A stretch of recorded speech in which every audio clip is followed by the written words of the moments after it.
अब हम पढ़ रहे हैं क्लास 8 की साइंस। हमें पढ़ना था कौन सा लेसन, हम पढ़ रहे थे लेसन 9 पढ़ रहे थे, यानी कि पार्ट 9 हम क्लास 8 का पार्ट 9 पढ़ रहे थे, यानी कि हमारा धारा मापी तक हो गया था। अब हमें अमीटर पढ़ना है। अमीटर देखेंगे हम, अमीटर, ठीक है। अमीटर देखेंगे क्या कह रहे हैं, विद्युत परिपथ में, ठीक है, विद्युत परिपथ में विद्युत धारा की माप के लिए किस उपकरण का प्रयोग किया जाता है। तो क्या कह रहे हैं, विद्युत परिपथ में विद्युत धारा की माप के लिए किस उपकरण का प्रयोग किया जाता है। अमीटर का प्रयोग किया जाता है। विद्युत परिपथ में अमीटर को संकेत के रूप में, ये जो दिया गया है, कह रहे हैं कि ये जो संकेत है ये संकेत चिन्ह से व्यक्त करते हैं। या अगर कहीं पर आपको पता करना कि यहाँ पे अमीटर लगा हुआ है तो आपको वहाँ पे ये संकेत यानी ये चिन्ह दर्शाया गया होगा, चिन्ह से व्यक्त करते हैं।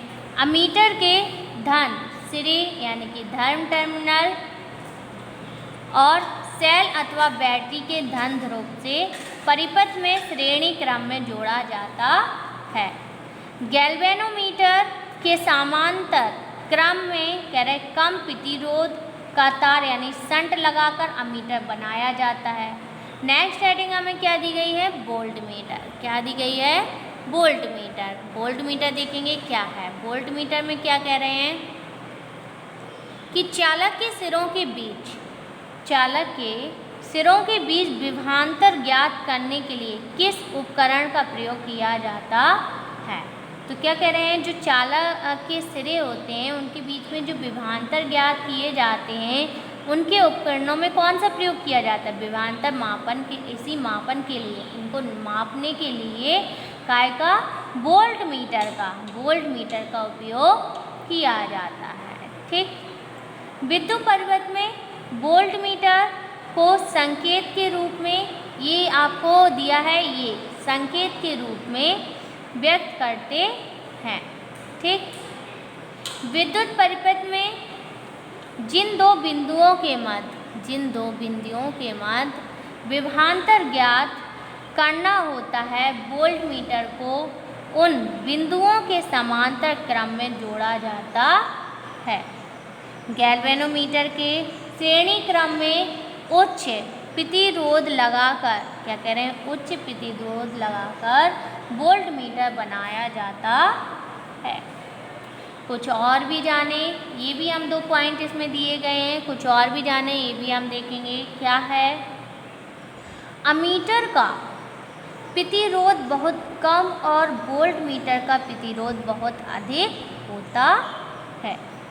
आदर्श अमीटर का प्रतिरोध 0 और आदर्श वोल्ट मीटर का प्रतिरोध अनंत होता है, यानी कि अमीटर का जो प्रतिरोध होता है वो बहुत ज़्यादा कम होता है और वोल्ट मीटर का जो प्रतिरोध यानी कि रोकने की क्षमता जो होती है, प्रतिरोध मतलब क्या होता है, रोकने की क्षमता जो होती है वो बहुत ज़्यादा अधिक होती है। ऐसे कह रहे हैं आदर्श अमीमीटर, आदर्श अमीमीटर का जो होता है प्रतिरोध वो बहुत 0 होता है और वोल्ट मीटर का प्रतिरोध अनंत होता है, यानी कि इन्फिनिटी था।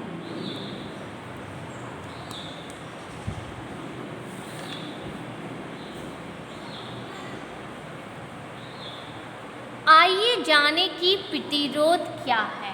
अब हमें दिया है कि प्रतिरोध आखिर होते क्या हैं, क्या होता है, क्यों हम प्रतिरोध को लगाते हैं।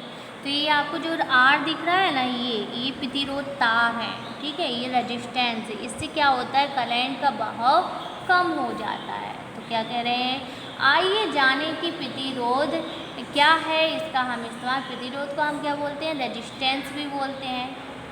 जब किसी चालक में, क्या कह रहे हैं, जब किसी चालक में विद्युत धारा प्रभावित होती है तब चालक इसके प्रभाव में रुकावट डालता है। तो क्या कह रहे हैं, जो चालक होता है वो इसके प्रभाव में रुकावट डालता है। चालक का वह गुण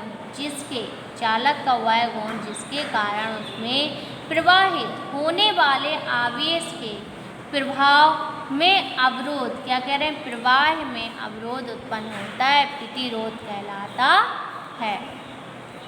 प्रतिरोध परिपथ में प्रवाहित होने वाली धारा की शक्ति को नियंत्रित करता है, इसे विद्युत परिपथ में यानी कि आर, ये जो आपको तार दिए गए इसके द्वारा दर्शाया, चिन्ह में दर्शाया गया जाता है। क्रियाकलाप 9.3 देखेंगे क्या दिया है 9.3 में।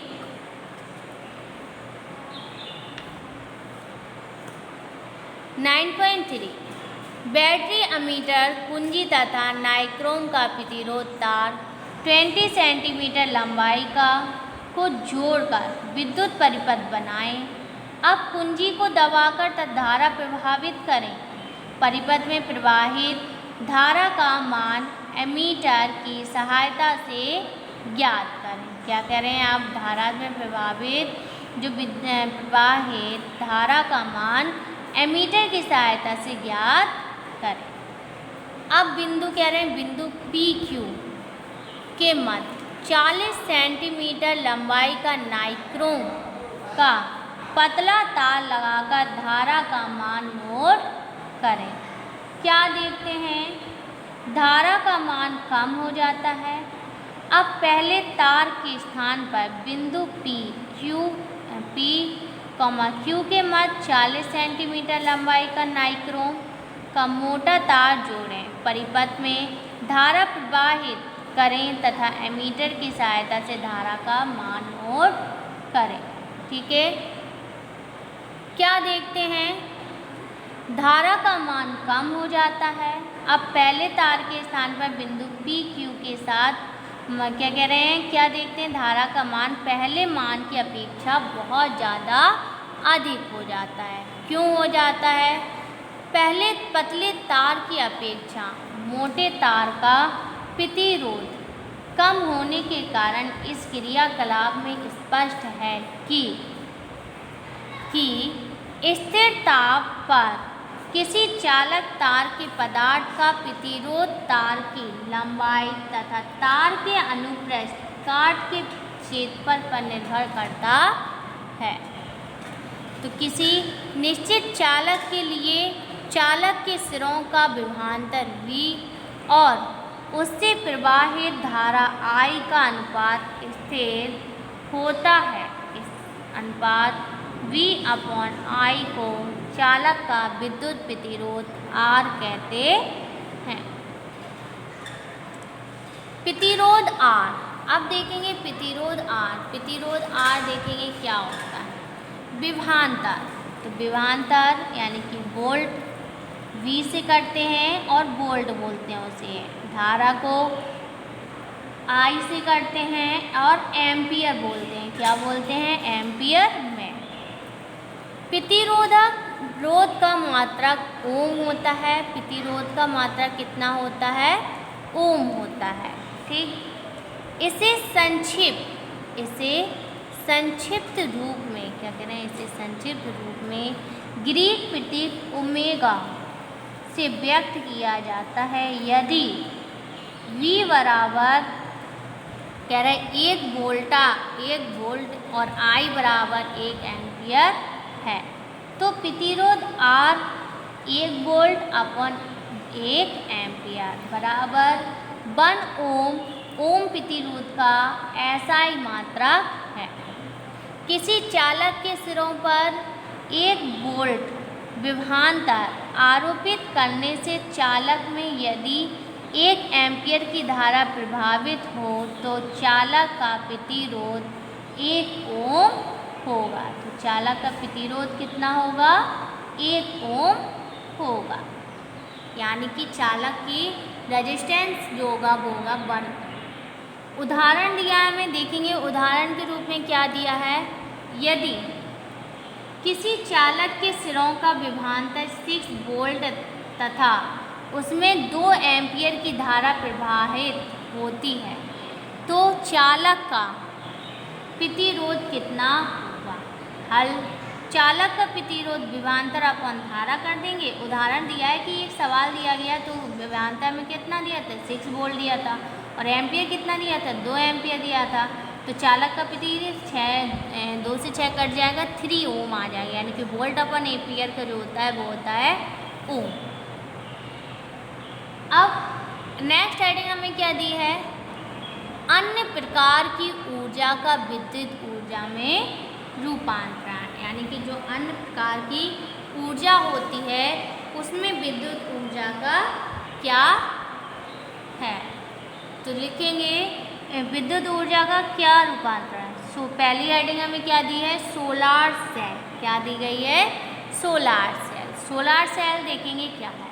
सोलार सेल यानी कि प्रकाश ऊर्जा का रूपांतरण। तो प्रकाश ऊर्जा का रूपांतरण, सूर्य से प्रकाश और ऊष्मा के रूप में पृथ्वी को असीमित ऊर्जा प्राप्त होती है और ऊर्जा का उपयोग विद्युत ऊर्जा के रूप में ही किया जा रहा है।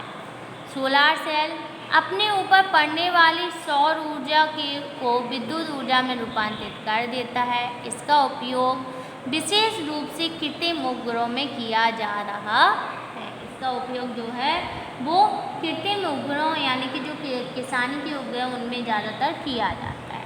ऐसे विद्युत सेल को जिससे सौर ऊर्जा से विद्युत ऊर्जा प्राप्त होती है सोलर सेल कहते हैं। दूसरी हेडिंग हमें क्या दी है, शुष्क सेल। क्या दी गई है, शुष्क सेल। तो देखेंगे शुष्क सेल क्या होता है। शुष्क सेल यानी कि ड्राई सेल। तो रासायनिक ऊर्जा का रूपांतरण। तो शुष्क सेल क्या है, रासायनिक ऊर्जा का रूपांतरण। अभी हमने प्रकाश ऊर्जा का रूपांतरण देखा था, अब दिया गया है रासायनिक ऊर्जा का रूपांतरण। शुष्क सेल द्वारा जिस प्रकार की ऊर्जा का रूपांतरण विद्युत ऊर्जा में होता है, शुष्क सेल में ऊर्जा रासायनिक ऊर्जा के रूप में संचित होती है। सेल के दोनों ध्रुवों इलेक्ट्रोडों को तार से जोड़ने पर संचित रासायनिक ऊर्जा विद्युत ऊर्जा में रूपांतरित होती है। पावर प्लांट क्या दिया है, पावर प्लांट में कह रहे हैं कि पावर प्लांट द्वारा विद्युत ऊर्जा रूपांतरण किन किन विधियों में किया जाता है, ये भी देखेंगे कि किन किन विधियों में किया जाता है। पावर प्लांट्स में जल विद्युत संयंत्र यानी कि जो जल के द्वारा जो विद्युत उत्पन्न की जाती है, ठीक। ताप विद्युत संयंत्र यानी कि ताप विद्युत संयंत्र तथा नाभिकीय विद्युत संयंत्र द्वारा विद्युत ऊर्जा का उत्पादन किया जाता है। अब क्या कह रहे हैं, जल विद्युत संयंत्र। जल विद्युत संयंत्र में तेजी से बहते हुए जल की गतिज ऊर्जा यानी कि यांत्रिक ऊर्जा का रूपांतरण विद्युत ऊर्जा के रूप में होता है। ताप विद्युत संयंत्र में ऊष्मीय ऊर्जा को गतिज ऊर्जा यानी कि यांत्रिक ऊर्जा में परिवर्तित करके विद्युत ऊर्जा के रूप में रूपांतरित होता है। नाभिकीय विद्युत संयंत्र में नाभिकीय ऊर्जा को विद्युत ऊर्जा में रूपांतरित किया जाता है। अब अगली हेडिंग हमें क्या दी गई है, विद्युत चालक तथा विद्युत रोधी पदार्थ। तो विद्युत चालक और विद्युत रोधी पदार्थ वर्ण देखेंगे। तो विद्युत चालक विद्युत रोधी पदार्थ क्या है, जिनमें आसानी से क्या हो जाए, इलेक्ट्रिसिटी यानी कि करंट फ्लो होता है, वो हमारे विद्युत चालक कहलाते हैं। जिसमें करंट फ्लो नहीं होता है वो हमारे विद्युत रोधी कहलाते हैं। तो विद्युत चालक विद्युत रोधी पदार्थ क्या हैं, विद्युत धारा को एक स्थान से दूसरे स्थान तक ले जाने के लिए ऐसे पदार्थों से बने तार की आवश्यकता होती है जिसमें विद्युत धारा सुगमता से प्रवाहित हो सके। तांबे एल्युमिनियम के बने तार इस प्रकार के लिए अधिक उपयोगी होते हैं। इन्हें विद्युत चालक पदार्थ कहते हैं। क्या कहते हैं इन्हें, विद्युत चालक पदार्थ कहते हैं, जिनमें क्या कह रहे हैं, विद्युत का प्रवाह आसानी से सुगमतापूर्वक होता है। इनके अतिरिक्त चांदी, लोहा, ग्रेफाइट, पारा तथा अम्ल आदि में विद्युत चालक पदार्थ हैं।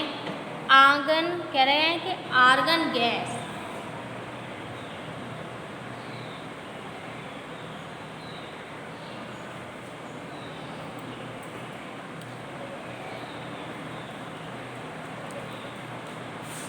आर्गन गैस, नियॉन गैस तथा पारे की वाष्प का भी चालकों के रूप में प्रयोग होता है। आपका क्या कह रहे हैं, इन सबका जो गैस भी हैं इनका भी बहुत ज़्यादा प्रयोग होता है काय के लिए, विद्युत को चालक में करने के लिए, यानी कि विद्युत को एक जगह से दूसरी जगह के बहाने के लिए इसका भी प्रयोग किया जाता है।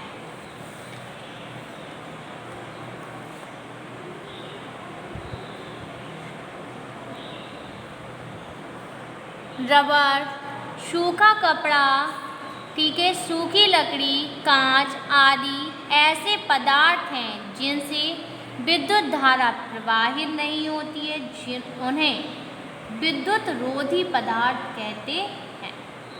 आपने पिछली कक्षा में क्रियाकलाप 7.8 किया है, ठीक है। अब कह रहे हैं व्यवहारिक रूप से विद्युत धारा के प्रभाव हेतु प्रयुक्त तार रबर के आवरण से ढके रहते हैं अथवा उनके ऊपर विद्युत रोधी पदार्थ का लेप लगा रहता है, ठीक। आइए जाने कि विद्युत परिपथ क्या है। विद्युत परिपथ इलेक्ट्रिक सर्किट यानी कि विद्युत परिपथ विभिन्न प्रकार के वैद्युत उपकरणों एवं यंत्रों का एक बंद संयोजन है। इसमें विद्युत धारा प्रभावित करके विद्युत ऊर्जा का उपयोग विभिन्न प्रकार के कार्य करने में किया जाता है। विद्युत परिपथ का अर्थ ऐसे विद्युत मार्ग से है जिनमें क्या कह रहे हैं, विद्युत धारा का प्रभाव हो सके। ऐसे चीज़ों से विद्युत का मेल है, यानी कि विद्युत धारा को आसानी से प्रभाव हो सके। किसी सरल विद्युत परिपथ क्या कह रहे हैं, किसी सरल विद्युत परिपथ में निम्नलिखित उपकरण का उपयोग होता है। कौन कौन से होते हैं? पहला हमें दिया है विद्युत सेल, दूसरा दिया है संयोजन तार, तीसरा दिया है प्रतिरोध तार, चौथा दिया है कुंजी। तो अब कुंजी भी अलग अलग होती हैं, वो भी हमें दो प्रकार की दी गई हैं। तो सबसे पहले हम पढ़ेंगे विद्युत सेल। तो विद्युत सेल हमारा क्या होता है ये हम देखेंगे। विद्युत सेल यह विद्युत ऊर्जा का स्रोत है। परिपथ में इसका संकेत ये आपको दिख रहा है प्लस और एक तरफ नेगेटिव, ठीक है, मैं इस संकेत से होता है। संयोजन तार यानी कि जो वायर को जोड़ा जाता है वो, इसे के द्वारा बैटरी सेल के साथ विद्युत यंत्र जोड़कर परिपथ बनाता है। तो संयोजन तार क्या होता है, वो बैटरी से जुड़ जाते हैं, फिर उसमें क्या बना लेते हैं, विद्युत जोड़कर परिपथ बनाया जाता है। तीसरा क्या है प्रतिरोध तार। प्रतिरोध तार क्या है, रेजिस्टेंस वायर, यानी कि यह विद्युत धारा प्रभावित होने देता है परंतु उसमें रुकावट डालकर क्या कह रहे हैं, परंतु उसमें रुकावट डालकर विद्युत धारा को नियंत्रित करता है। परिपथ में उसका संकेत ये होता है, ये आपको दिख रहा है रेजिस्टेंस जो है ये क्या होता है, हल्का सा जिगजैग मोशन में मुड़ा होता है। तो ये हमारा क्या है, परिपथ में उसका संकेत ये होता है, ठीक। चौथी हमारी क्या दी गई थी, कुंजी। तो देखेंगे कुंजी, इसका प्रयोग धारा को बंद अथवा प्रभावित करने के लिए किया जाता है। परिपथ में इसका संकेत बिंदु से, ये जो आपको दे रहे हैं ना, ये कुंजी है, ये ऑफ कर दो तो आपकी लाइट क्या हो जाती, बंद हो जाती, ऑन कर दो तो, यानी कि जो आपकी स्विच होती है उसी की तरह इसको दर्शाया गया है, होता है, ठीक। विद्युत धारा के प्रभाव क्या है, आप कह रहे हैं विद्युत धारा के प्रभाव क्या है। विद्युत धारा के प्रभाव भी निम्नलिखित हैं। तो पहला क्या दिया है हमें, ऊष्मीय प्रभाव, क्या दिया गया है, ऊष्मीय प्रभाव।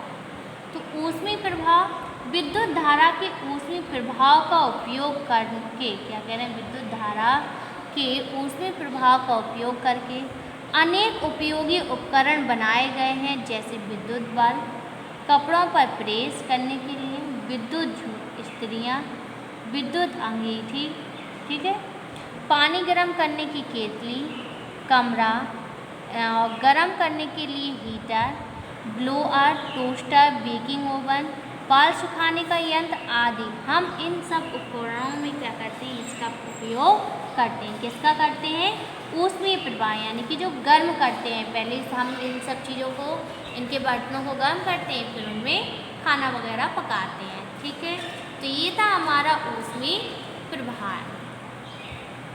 विद्युत धारा के प्रभाव से किसी चालक में ऊष्मा उत्पन्न होने की घटना को विद्युत धारा का ऊष्मीय प्रभाव कहते हैं। अब हमें नेक्स्ट हेडिंग दी गई है विद्युत बल्ब। विद्युत बल्ब क्या होता है देखेंगे।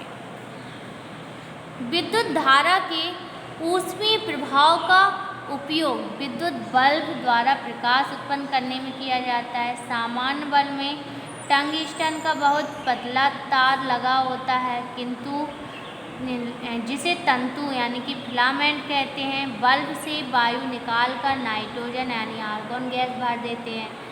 जब बल्ब के तंतु में विद्युत धारा प्रभावित की जाती है, तब तंतु गैस होकर श्वेत तप्त हो जाता है। फलस्वरूप प्रकाश उत्पन्न होता है। तंतु का गलनांक कितना होता है, 3370 डिग्री सेल्सियस होता है, यानी कि ये 3370 डिग्री सेल्सियस होता है। किसका, उसका गलनांक, जो ये अंदर तार लगा होता है, तंतु तार बोलते हैं इसका, ये इसीलिए क्या नहीं होता है, पिघलता नहीं है। अब क्या दिया है, चुंबकीय प्रभाव। चुंबकीय प्रभाव यानी कि मैग्नेटिक इफेक्ट। तो मैग्नेटिक इफेक्ट क्या होता है देखिए। क्रियाकलाप 9.4 हमें दी गई है। दो परिनालिका, क्या कह रहे हैं, दो परिनालिका कुंडली लेकर उसमें धारा प्रवाहित करें। दूसरा क्या दिया, अब एक कुंडली के सिरे को दूसरी कुंडली के सिरे के पास लाएं। क्या होता है, दोनों कुंडली के मध्य आकर्षण अथवा प्रतिकर्षण होता है, यानी कि जो अलग अलग ध्रुव होते हैं चुंबकीय, वो क्या होते हैं, या तो आकर्षण होंगे या फिर प्रतिकर्षण होंगे। समान होते हैं तो क्या करते हैं, प्रतिकर्षण होते हैं, और अलग अलग होते हैं तो क्या करते हैं, आकर्षित करते हैं। तो ये हमारा था चुंबकीय प्रभाव के कारण। किसी चालक में धारा प्रभावित करने पर चालक के चारों ओर चुंबकीय क्षेत्र उत्पन्न हो जाता है। इस घटना को विद्युत धारा का चुंबकीय प्रभाव कहते हैं। धारा मापी यानी गैल्वेनोमीटर की कार्यप्रणाली धारा के चुंबकीय प्रभाव पर आधारित है। तो ये था हमारा चुंबकीय प्रभाव। नेक्स्ट हेडिंग हमारी रासायनिक प्रभाव दी है, ये हम नेक्स्ट वीडियो में पढ़ेंगे। रासायनिक प्रभाव यानी कि केमिकल इफेक्ट।